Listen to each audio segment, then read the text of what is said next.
First of all, I just want to welcome everybody. I got to know Rachel a few years ago when the Saudi and other, but principally Saudi, effort to exploit the extremely plaintiff-friendly libel laws of Great Britain decided to use a few trillion of their dollars and to expand their power and authority, not having been satisfied with having had a book burning at Cambridge University of a book that was critical of them. This massive machine was on one side, and on the other were, for a time, several major publications in the United States, famous leading newspapers and magazines. They all caved. One person didn't cave. She's sitting on my left. She took on the Saudis and their trillions, and she basically won. Rachel's law is now law in New York and I think 4 or 5 other jurisdictions, and there's a version 12 that keeps growing. And there are federal statutes that are working in this direction. She changed a lot with her incredible stubbornness and intelligence and ability. I got to say, I think stubbornness for me is an extremely positive virtue, and Rachel certainly demonstrated it in this. The American Center for Democracy, which I'm on the board of and which she chairs, has done a great deal to bring issues such as economic warfare to the front of policymakers' discussions here in Washington. We had a session chaired by Senator John Kyle a couple of years ago, and then one at George Mason with Chairman Mike Rogers, Chair of House Intelligence, and others, one on EMP. ACD's published over 500 articles on these and related issues in their daily blog, and they are particularly focused heavily on terrorist financing, the financial picture of what's happening with the radical Islamist movements such as the Brotherhood and Al-Qaeda and al-Nusra and Hezbollah, in not only in the Middle East but well beyond. Let me just say a very quick word about the scope of what we hope to talk about and swap some ideas on today. First of all, for as Peter Pry keeps saying and hopefully is succeeding in restructuring the terminology to some extent. When we talk about cyber, we tend to include electromagnetic pulse. It is so included by the Chinese, the Russians, the North Koreans, and the Iranians. And not because they are exactly the same thing, but because their functions of sort of total information warfare overlap. And some of the technologies that are relevant to one are relevant to the other, and some of the protective technologies that are relevant to one are relevant to the other.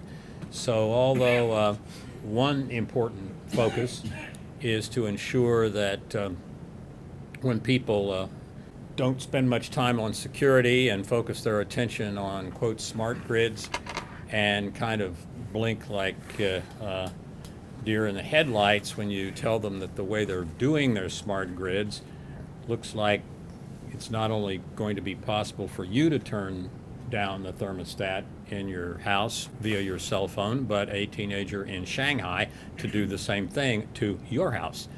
And perhaps other far more mischievous undertakings. Most of the people who work on cyber security, and particularly who are interested in smart grid, are very difficult to yaw around to focusing on some of the security aspects rather than just the technological, isn't it fun, look what we can do with the internet, the smart grid. So we plan to look at traditional cyber, but also, of course, at EMP, both solar caused and malevolently caused. And that is a huge subject, one that is just beginning to break into the public discussion. It's been helped immeasurably, Bill, by your writings, Bill, by your novel and others. There are just a lot of people that are, Peter have started in one way or another bringing this issue to the fore. It is insidious because if you look at the vulnerability from intentionally caused EMP, it's a much simpler task than designing and developing and testing and targeting let's say an ICBM or an SLBM that can hit a target on the ground. If all you have to do is get 30 clicks or more up into space and get in some rough orbit and get over some portion of the United States and detonate, either salvage fused if somebody shoots something at you, or just detonate, you could have a massive effect without being accurate at all, and even try a shot around the South Pole, and if that doesn't work, don't say anything and go try another one later.